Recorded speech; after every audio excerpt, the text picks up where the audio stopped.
Hi, folks. I'm Jamie Hiles. I'm Lydia Judy. I'm Derek Lemaster. This is Scream Bloody Movies, the podcast where we review a horror movie each week, go over the horror news. And guys, I hate to tell you this, but no one gets out alive today. That fits that's with the the movie theme we're doing. of the week. Of the year. Great. How you guys doing tonight? Wonderful. I'm okay. Good. I'm okay. I'm okay as well. You know, had a busy day today at work and, making pitch decks for the movie, getting stuff done. It's good times. So we have a lot of news coming up on that, so stay tuned for that as well. This week we are doing the 2021 film No One Gets Out Alive, and we'll be talking about that at great length. But first, guys, I wanted us to dive into a little bit of the horror news.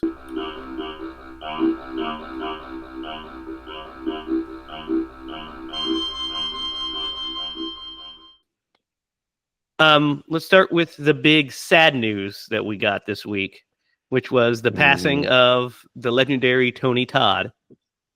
He passed away at the age of 69 on November 8th.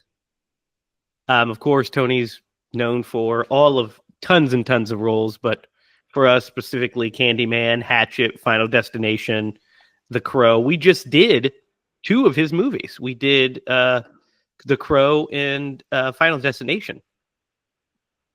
So Tony Todd's a big winner. Also, I was talking to Derek about this. I think one of the best remakes is Tom Savini's Night of the Living Dead remake with him as Ben. Yes. Phenomenal stuff. He had the voice from the gods, Tony Todd. He really did. Also, great guest star on Holliston. Remember his episode, Derek? Mm-hmm. Yep. Great episode where he plays like a fucked up version of Tony Todd. It's amazing. He'll be missed. So, he was a good one. Yeah, definitely be missed. But what a great life. R.I.P. Tony. This is interesting. Lady Gaga has joined Wednesday season 2. Heck yeah. I I saw that and I was like, yes, obviously. Her role is currently unknown, but yeah, obviously she'd be in that. Of course. Why wouldn't she be? How do you guys feel about Wednesday? I loved Wednesday. Thought it was great. I haven't seen it. That's like the Derek special. I haven't seen it. I wanted to rewatch it this Halloween, but I didn't really have time. But I thought it was really good, and I think it's a really smart move to cast Lady Gaga after the whole TikTok thing took off, that people were doing her song Bloody Mary with the Wednesday dance, and it went together really well. So I think I'm crossing my fingers there's going to be a really cool dance happen. I mean, sometimes that synergy works, man. Who would have thought, Metallica in Stranger Things would be what it was, a cultural awakening, Yeah, and Kate Bush. Yeah. Just sometimes the synergy works out well. Yeah. I think she was the oldest person to have a #1 hit. Yeah. After that came out, which is pretty cool. Derek, Stranger Things is a show on Netflix. I know. Sorry, I had to scratch my beard. I need to shave. Look at this, you guys. I've got a Grizzly Adams beard going on. You look like you got cabin fever a little bit. Mm-hmm. I've been writing. Cooped up writing. I have. It's all work and no play. Speaking of Stranger Things, guys, this is some crazy stuff. Finn Wolfhard from Stranger Things and Jason Reitman are remaking Idle Hands. What? Yeah. It's kind of cool. Yep. So he'll produce it. Jason Reitman will. But Finn Wolfhard and Billy Burke are co-writing the movie, and it's possible they may also end up directing it. I know he wanted to be a director. He's wanted to be a director since he was a little kid. Mm-hmm. I've seen him talk about it, so that makes sense. But that's cool. That's interesting, right? That's an interesting one. Devin Sawa's already commented on it and gave it his blessing. He's excited to see what they'll bring to it. But Devin Sawa's a great guy, so of course he's all about it. Yes, and we've done Idle Hands on this podcast, haven't we? We did. Yep. So go check out that episode. All right, guys, this is really interesting. There's this Bloody Summer Camp 2 Red Horizon is this new show, or is this new movie out? So, slasher. But guys, Joe Bob Briggs is in this thing. What? Joe Bob Briggs, Diana Prince, which is Darcy the Mail Girl, and Felissa Rose are all in it, and it takes place in 1994. The sequel follows Teddy, played by Joe Bob, and Vince, a father-son duo that reopens the camp from the first film under a new name. So it looks like he's not just a cameo; he's like fucking starring in this thing, guys. Interesting. It's pretty cool. Yeah, interesting. Yeah, I think it'd be fun, right? I've not seen the first one, so I have no idea what Bloody Summer Camp 1 is. Right, but of a movie called Bloody Summer Camp, I mean, how can you go wrong?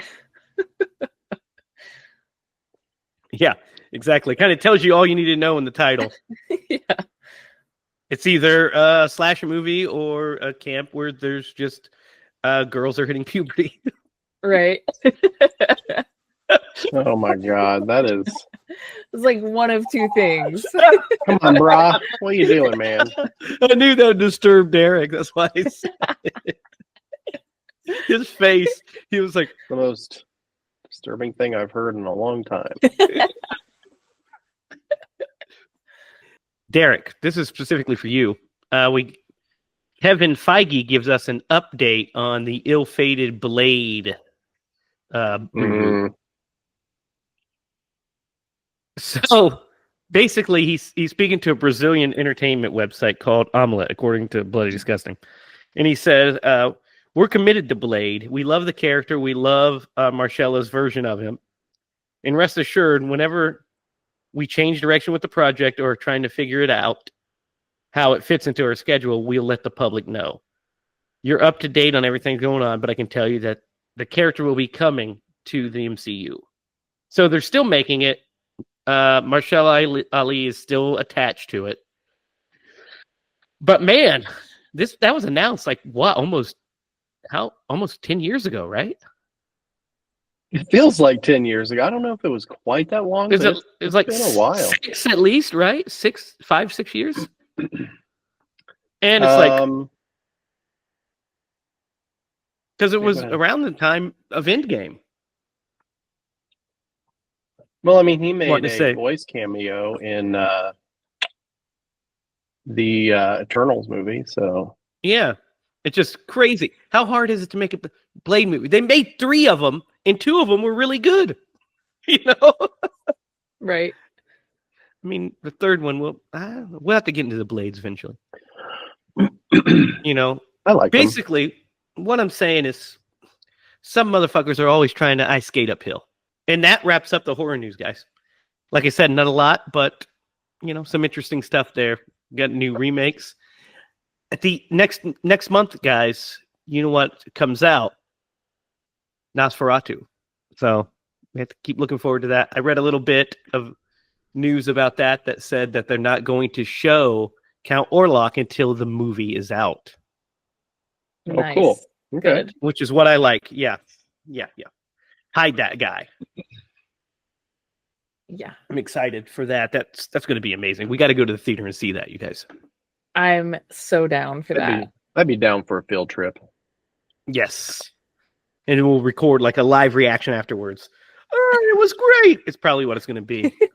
That moment when you get out of the theater and you get in the car and you immediately have to start talking about the whole movie. Oh, yeah. Yeah, that's what it's going to be. We're going to talk I love it. Guys, blah, blah. That's what we're going to do. If it was after I saw Halloween Ends, it'd have been just me like taking a shit. This is what I feel about this film. Terrible. Sorry. You're My not hatred lying. for Halloween Ends will never die. Evil never dies, and neither does that. All right, guys. So tonight, No One Gets Out Alive. Lydia, you picked this one. Yes. And you had watched it once before. You guys watched it like last week or so, or around Halloween? Yeah, like before Halloween. So was that the first time you heard about it? Yep. It was kind of one of those random ones. And once again, I was just like, nobody else that I know has seen this movie, so I'm forcing you guys to watch it so we can talk about it. Yeah, I just wanted to talk about it with someone. Yeah. I had never heard of this movie. Me neither. I don't think I even came across it on Netflix. Did you ever come across it, Derek? Nope, not that. I mean, I don't get on Netflix very often anymore, so. I had not. I surf through in the horror movies, and I'm sure I just kind of bypassed it while I was looking for, some kind of like slasher movie or something. So yeah, I'd never heard of it. But I did some, of course, research because that's my job, and found out that it's based off of a novel by Adam Neville, who did another movie that we got to talk about sometime, The Ritual. I knew it! Oh my gosh, I was going to say The Ritual. Yes. So the book that this is based on, loosely based off, by the way, the basic plot is the same, but none of the characters are the same, and the monster isn't even the same. But like the kind of basic setup is the same in both the book and the movie. I've not read the book, but this is coming off of this from my research. But the Ritual is one we've got to do because it's one that we could talk a lot about. Yes. I watched it several years ago, like when it first came out. And it was kind of like, oh, okay, this is a movie. So, where do you guys want to start with this one? Where we need to start. The beginning. I want to talk about the cinematography because I think that that's the biggest strength of this movie is its cinematography. Personally, I think it's shot very well. Like, what specifically do you like about it? I think I love the lighting. Mm-hmm. The lighting design is good. I like the way it's lit, and I like the way it's the shot selections. Kind of that. So here's the thing about this movie, and I mean we're gonna dig into it, but I think a big inspiration for this movie is Mike Flanagan. Like it's trying to kind of ape that Flanagan style of just. There's something in the background just there. Can you guys hear that dog? I mean? What is it? Can you guys hear that dog? Mm-mm. Okay, I think one of my neighbor's dogs is like barking, and I was like, "Oh, I can't." I did hear it there. Yeah. It sounds like it's like in my yard. Maybe it is. But you know what they say, Jamie? Imitation is the greatest form of flattery. Yes, I mean, yeah. I mean, if you're going to ape somebody, that's what filmmaking is. You create your own style by emulating your heroes. I mean, you watch one of my films, and you're like, oh, look, there's a Sam Raimi shot. Oh, look, there's a John Carpenter setup. Oh, look, there's some Spielberg in this. There's some Spielberg. Always some Spielberg in there. There's at least one in every movie. Every one of our projects, there's one Spielberg shot. It's in there. If you watch it, you'll find it.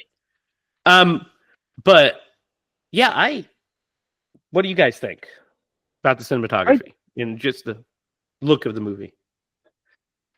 Lydia, go ahead. Yeah, I think that's the reason I picked it because, like, I don't know. I sometimes when you have such little time to like pick a random movie to watch, we kind of went through several trailers first before we picked one, and this one stood out to me. Like, I mean, the cinematography, it was beautiful. Definitely had the Mike Flanagan look, which I'm always down for one of those kind of movies. So, and like it kind of looked like a haunted house things, and that's what I'm always, I'm always like for a haunted house movie. So that was a big reason why I picked it, because sometimes they just miss the mark a little bit, and this one got me. So yeah, and so if we're the cold open to this is okay, right? It's pretty good. It's a good hook. When we hear she's on the phone and we see the creepy thing behind her, and she gets got. Yeah. I really liked the the footprints in the corner, and it looked like the rain. Footprints is really cool. Yeah, they do it a couple times. That got me. It was pretty good because you see the wind or the drape blowing, and you see just the footprints, and you're like, oh, yeah. Dude, if that were me, I'd be like, I'm out. Nope the F out of there for sure. Nope it out around. Yeah, nope, we know, seen enough. But yeah, good opening, and then so the plot of the movie is pretty interesting. So we follow Ambar, a character who is from Mexico, and is here, is an undocumented immigrant. And she's trying to make a better life for herself because her mom just passed away. And she's going to her uncle, or Beto, which, by the way, I know that because I watch, that Disney movie with Connor all the time. I can't think of the name of it right now. Oh, Encanto. He's all about Encanto. Nice. But so she's looking for a basically to get an ID from a Texas ID, and so she's working at basically a sweatshop, and moves to this boarding house because she's running out of money. And this boarding house is like, hey, it's X amount to live in. You get a room in this house. So she moves in. That's our catalyst. What do you guys think of Ambar as a character in this kind of setup? Man, I feel so scared for her, I feel such like sympathy for her, and that struggle seems so hard and so scary. Yeah. She's just on her own too. It's just makes it so much worse.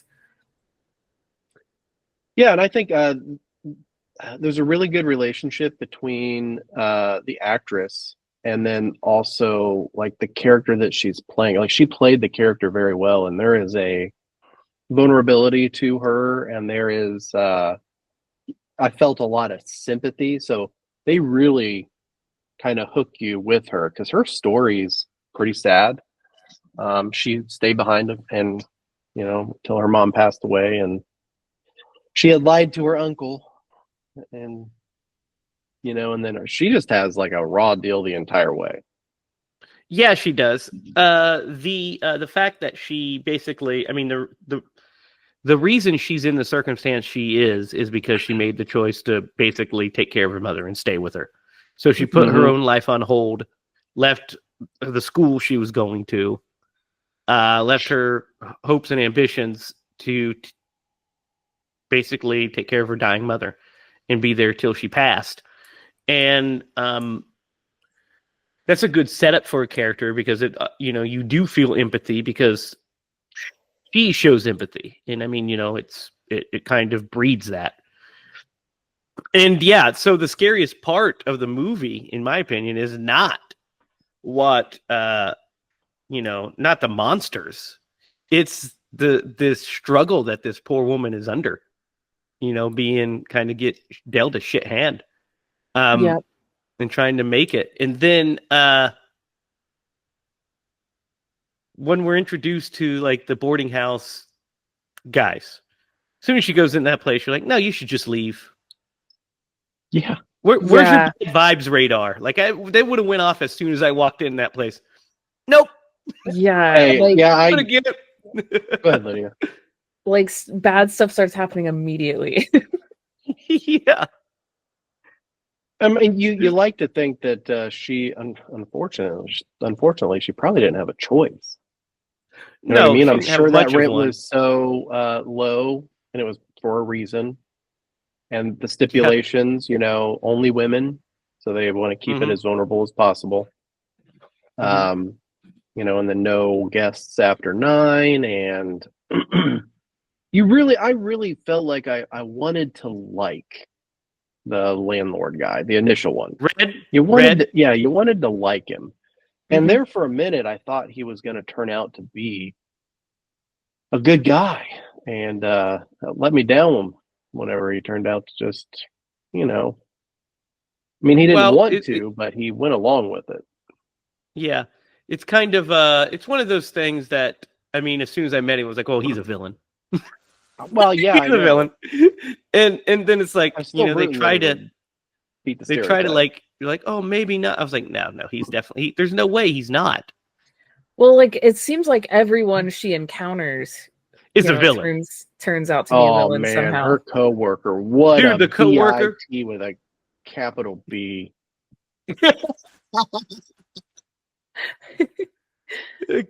BIT for sure. Yeah, definitely. And as a second watch, watching her, you're just like, oh, how could she do that? It's horrible. Because when you watch it the first time, when she's like trying to help her, and she's like, well, you know what? How about I lend you the money and everything? And I was like, oh wow, what a great friend.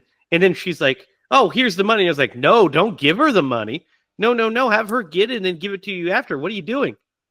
And then when she shows up to work the next day, and she's like, oh, she quit over text. I was like, fucking pulled Steve Miller Band on you. Took the money and ran. Yep.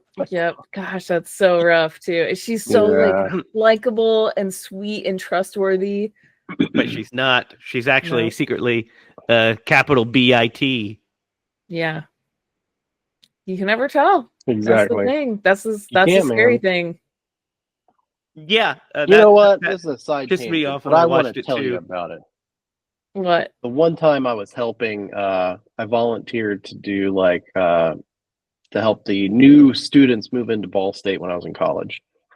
So the perk was I got to go live on campus for a week before everybody else. But part of it was I had to help new students move in. And hey, you know what? For somebody who couch surfed with friends, I did for a good part of that. Like that was like, oh man, I get a whole room to myself for an entire week. What an awesome thing. So anyway, I'm like helping these students move in, and this family is like, dropping stuff off, and they're like, man, we don't want to leave it here. I was like, I'll watch it for you. And the lady was like, well, who are you? And I'm like, really? I mean, I get it. I do understand it, but it's still, I don't even know what the point of this was. Like she didn't even try to hide the fact that she didn't trust you. Yeah, didn't sugarcoat it at all. She was like, I don't know you. So she's less naive than our main character, that's for sure. Yeah, for sure. But anyway. So yeah, the like you said, Lydia, the weird stuff starts happening instantly. The fact that she sees it starts off with just the dust and stuff, but when she walks in and sees old boy slapping the shit out of the wall with the powder, and I'm like, I think I would have literally turned around and fucking walked away and be like, okay, out again. I don't know how you could possibly feel safe. Figure something else out. I'll figure something else out, because this is not the way. And so as the weird shit starts amping up, the scares. What do you guys think of the scares in this? I mean, scares, not a lot of scares necessarily. I like the ghosts. I thought actually looked pretty cool. I liked the shiny eyes in the dark. Yeah, they look cool. I wasn't really like on the edge or like super suspensed. or it No, wasn't super I wasn't either. suspenseful. But I will tell you, the movie did work. Like it, you knew when the ghosts were there. They never really seemed super threatening. You were just waiting for one of them to like attack or something, but they didn't. Which we find out they're just trapped there, more or less. Yeah.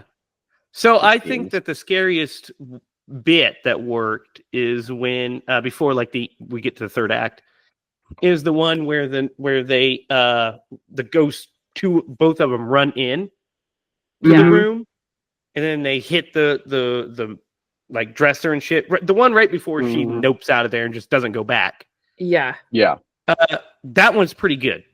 The other ones, I agree. You know, she has like the the dreams. shower.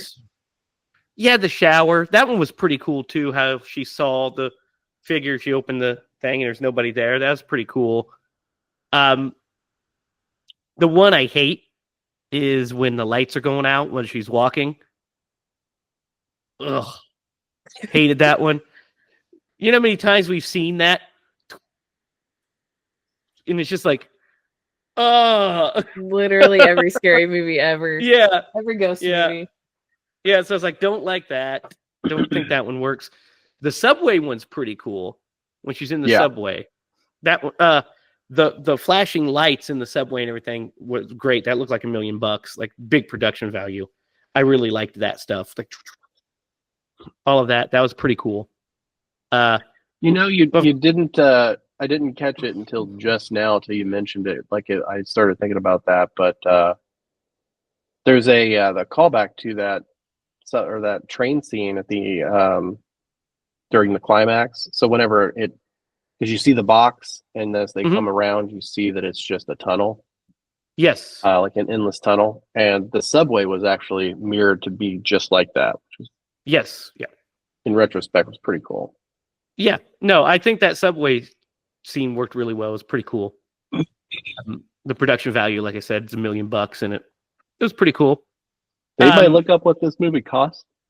Yeah, I have it right here. It cost well, actually, maybe I don't have it. It's not listed. It doesn't tell us how much. We have a budget for it. I can tell you that it was shot by Stephen Murphy, if you want to know that, which is important because the cinematography was great, right? I'll tell you, see if I can find it.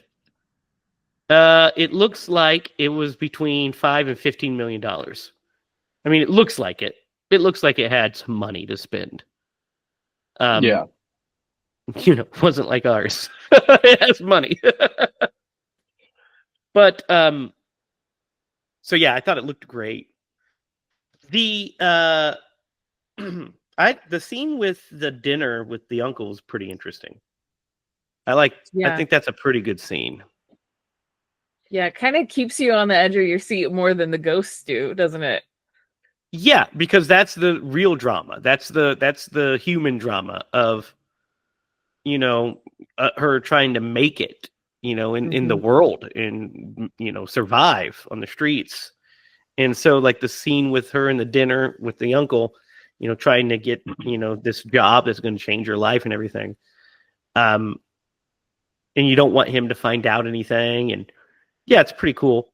And you find out he's a really nice guy.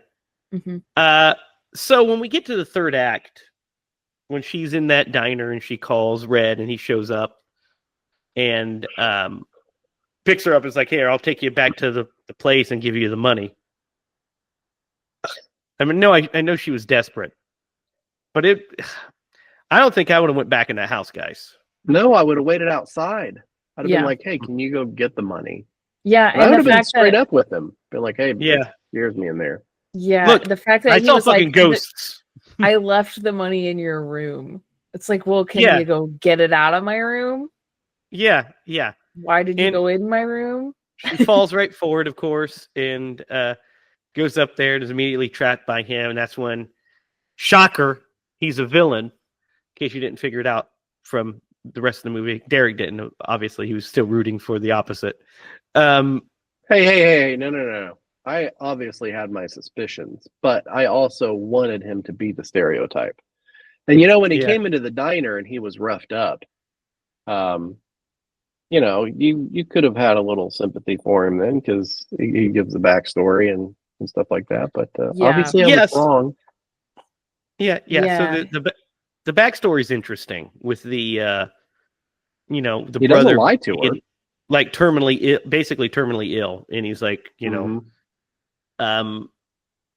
they go back to the house because of the father has went crazy and sacrificed the mom, killed the mom, and they kill him, and then he wants to nope out, he wants to leave, but his brother, old Beck, which by the way is a hilarious name, Becker. When Becker, by the way, when I hear that name, I think of fucking Ted Danson. Yeah, me too.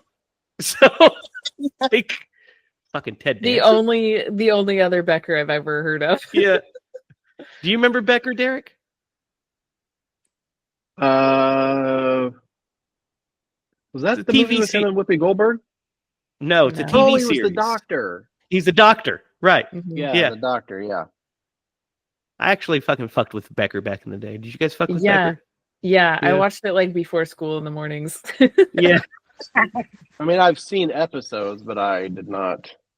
No, I didn't watch it religiously, but I, like you, Lydia, I watched it like in the mornings before school or after school. It just was on in the evening time, and I'm like, all right, I like Ted Danson. I watch this fucking shit. Yeah, and it had the girl from Saw.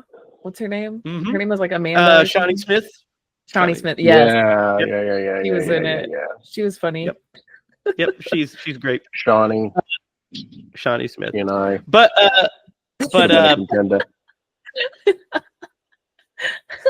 that's Stella, Derek. Stella.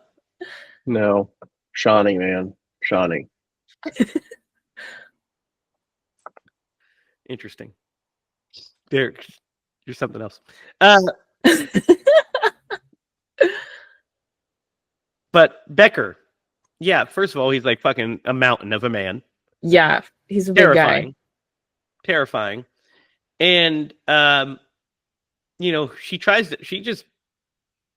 keeps trying to keep her there. She's trying to go around him. And then she just is like, fuck you, gets out. And then old boy comes in and just puts an end to that escape route pretty quick. Yeah. So creepy. Ugh. When he shoves the finger down her mouth to make her open it to pour the fucking drugged drink in there. So, like, you're just like, oh, man. Messed up. And then we get our reveal that they are sacrificing these women to the box. And they have to cover them in this ash and stuff. And basically, as he sacrifices, he heals. So basically, it's healing him each time he does it. So, the one part that I think is dumb in the movie, guys, I'm just going to say it, is she called her uncle, and then he shows up there, right? So instead of her saying, hey, I'm in real trouble, I need your help, instead of showing up there with the police or even a couple of guys, he just shows up and then sees that she's locked up in the room and sees the thing and just runs in there blindly to help. And I'm like, no, what are you doing? There's no, you went there unarmed, if with anything. See, so the unarmed I get. I probably would have been like, I would have called you and been like, hey man, I need you to come with me. Yes, but they don't want to call the police because she's an undocumented. Because she's undocumented. Yeah. But in this circumstance, I think that it would warrant it. But besides that, even if, I would 100% called a couple people together and said, hey, we're going to go down here and check this out. And I know he just went there to be like, oh, maybe this. But once he saw her coat and the guy's acting all weird, that's when I would have left and I would have went and got some help and we would have came back and stormed that place. Yeah, because you don't know what's going on in there. No. And, obviously he didn't know. It might have been too late, It might have been. But, he sealed his fate. He went in there and old Becker smashed his head in. That was really sad. It was sad. I felt for him. Yeah, for it was sure. a bad one. Because he had a family, he had a son, and all he's doing is trying to protect her and help her. Yep. That's all Poor he's been. bastard. That's all he was doing throughout the whole thing. And then he just gets wrecked. And then, so we get the, the reveal. She's stuck. She gets taken down. We keep trying to. When she's going to escape? Is she going to escape? And then she gets, tied to the thing. And then out of nowhere, the uncle busts in, and as soon as he busts in, I was like, "Oh, this is a dream." That's not him. He's dead. We know he's dead. He's dead. He's dead. So she's in like this trance, and we realize that the creature in the box, puts her in a trance. And then we get a look of the creature, and you guys, not gonna lie, not for me. Not for me. I didn't mind it. I thought that I hated it. Did not like it at all. Really? Did not like that. I don't like CGI monstrosities. I just don't like them. Yeah. No, Okay. I agree. Especially with that. In my horror movies, especially, I'm like, nah, man, I'm not afraid of that. If it would have been a big practical effect thing, I probably would have been like, oh, this is kind of cool. But it's just all CG, so there's no threat to me. That's I agree hang-up. with you. The practical effect would have looked a million times better. But as far as like the way it was designed, I would have shit myself. Yeah. Well, I liked it enough to pick it. And that motherfucker bites heads off. Yeah. It does bite heads off, and it's weird the way it does it. Yeah, which I like. What, with its butt? With its butt, it has hands on its butt. I don't know. It's really weird. It's like the has a hands fake head. Or like the and it has like a fake face essentially.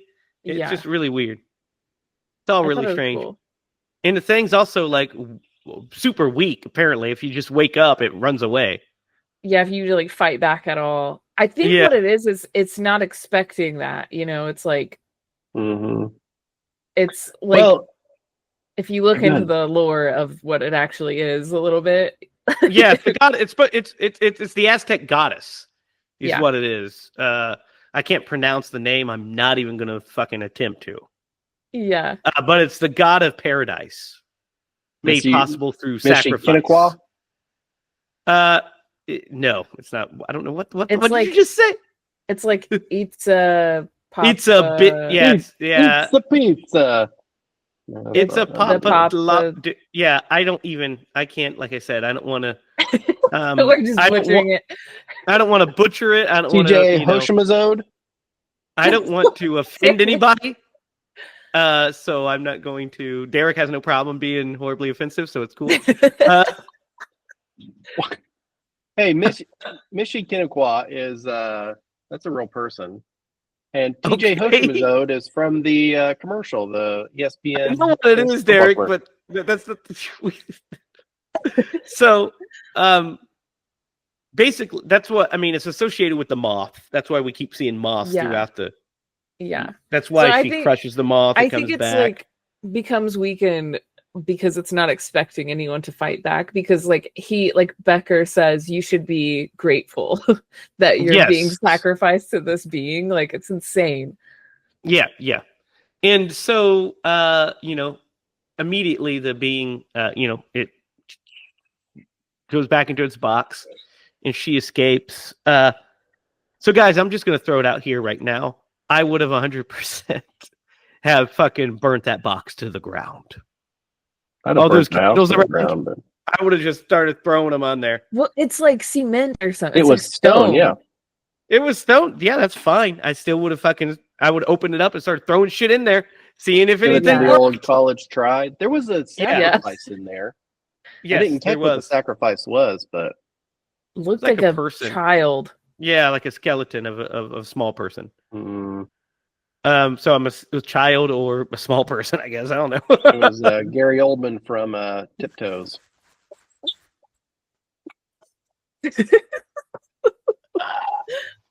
Yeah, that was the fate of his character. God. I've never God. seen that. Oh, Me neither, but Jamie described it to me, and I looked up the trailer, and I get it. We'll talk about it after the podcast because it's something else. It's a special thing that we'll talk about. But yeah, so she gets that weapon, the sword, and starts to go to town. You know, basically has her. It's called I'm not gonna Makahuit. I'm gonna fucking destroy that too. It's a you know a wooden sword with several embedded blades. Yeah. And she goes and starts cleaning the house. So when she hits old boy in the leg, so it sticks to in red, and he pulls it out, and then he fucking snaps her ankle. Oh my God. Yeah. I was like, oh. She knocks him out, messes him up. When she stabs him in the neck with the thing, and then he's bleeding out, and she just starts smashing his head into oblivion. Yeah. I was like, yes. Oh, that for Becker, yeah. After he throws that girl over the balcony. Yeah. That was the worst part for me. I was like, that's just the most horrifying thing. This giant man just throwing me over a balcony is like the last thing I ever want. I'd rather be sacrificed. I don't think most people. Yeah, I don't think most people want that. I mean, I'd probably take that over the fucking creature chomping my head off, but because that's fucking terrifying. Unless you're just in a trance and you don't know what's going on, maybe. Exactly. It's a little bit more humane that way. That girl just gets straight up thrown over that. I was so scared. I was like, there's no way he's gonna like throw her. Like that's dude, I saw it coming. I was like, either she's gonna get thrown over or he's gonna go over. One of the two are gonna go over this balcony. Yeah. And I thought it was for sure gonna be him. Well, he gets his head like demolished. Bashed in. Yeah, he does. And usually I don't like that kind of thing. It felt good, didn't it? I was like, yeah. Smash his head in. About right. That's about what I would have done because he was even like, ass. He was like, you can't do it. He was like, you're not gonna do it. Yeah. Like he said, like you're not gonna kill me. You don't have it in you, basically. Yeah. And she was just like, the hell I don't. You, buddy. I'm over all of this. Freaking monster down there. I saw a monster and I saw my dead uncle, so now I'm really pissed off. Yeah. And then she goes and hooks up Red to the thing, and so did Red just not fight back? I don't understand. That's what's confusing to me. Yeah, I think he was already pretty messed up, so I guess maybe in his trance. And like he was definitely like a weaker character. Like he was a bad guy, but he was he clearly didn't want to be a bad guy. Like he was doing it, out of love for his brother. And that was the shit out of me. What happened? Quincy turned the water on or something, man. It like fucking startled me because it was out of nowhere. You got Aztec gods crawling behind you back there? Maybe. Derek thought he was going to have to take a shower. So here's what I think. I think that the reason why she was able to come out of it was, it depends on your will and your like how mentally strong you are, and obviously he was not. And she rejected her mother. Like, that was her overcoming the grief of that. She was suspicious because she was clever. The other girl told her she was having dreams of her son being a way that her son never was, and she wanted to be with him and stay with him, and she didn't want to let him go. So it was using those things against them, but she kind of was catching on. Like, stay with me, stay here with me, and accept your fate. And Don't the fight. difference is, I guess the other difference is that she did stay with her mom, so she didn't want to have to relive. It wasn't a memory of her needing to stay. She needed to get away from that. It wasn't. She didn't. She didn't have trapped her there. It was. Right. Yeah. She needed to get out. But what I'm saying is when Red goes in, it's not like he's even under the trance because he's like, hey, let me out of here. Hey. And it's like, so I don't understand that aspect of it. Yeah. I think you have to beat the creature mentally. I don't know. Your guess is as good as mine, but like that's the way I took it. Like she was able to overcome like its will. Well, I understand that. I understand but he is that. awake. I get what you're saying. Yeah, but he was never in any trance. Yeah, so I don't understand how that works. Yeah, you know what? He got it kind of looked like he was like passing out, maybe. I don't know. It's one of those things. Like, also, she was in the room, and that shouldn't have been there. That shouldn't have been the case either. That's just how they wanted it to be. Because he always left the room because it only comes out, it seems, when there's one person. You know what I mean? Yeah. But you guys knew that it was healing, right? I mean, you guys knew that her ankle was going to heal. Yes. Right? I mean, I was waiting for it. I was like, oh, yeah. I was like, sacrifice that guy, heal your ankle. And then that's what she does. And we get like, she starts to like, she gets like a high from it. And now we're left to wonder, is she going to succumb to the temptation of the creature in the basement? Although I don't know how she can. She doesn't own the house. So the people are going to start getting suspicious pretty quick. Yeah, that's true. But I mean, she's got all the power. Anybody who comes going to get sacrificed. Yeah. Well, I mean, you have to get them down there. Which, by the way, the slums and that crappy old house, nobody will probably even miss it, you know? Which is also one of my questions, is how she got him Red down into the basement. With a broken ankle. With a broken ass ankle. Yeah, for sure. And he's a super heavy man. He was definitely way bigger than her. She either got a wheelbarrow or she got a dolly. A wheelbarrow. I'm going to go with dolly. That's my final answer. I'm going to guess she just... I'm going to guess she just... dolly down the stairs with a man on it. Like you would have, you know, so like a big cabinet. Just strap his ass to it. Okay. Good point. Good point. I was picturing him sideways for some reason. That would never work. I'm thinking she must have just recreated you know, the Jake's scene from Evil Dead 2 when she's dragging him across the cabin. Yep. Just yeah, a lot. Just a long period of screaming. Yeah. Shut up. Yeah. What a great scene. And that is no one gets out alive. What do you guys think?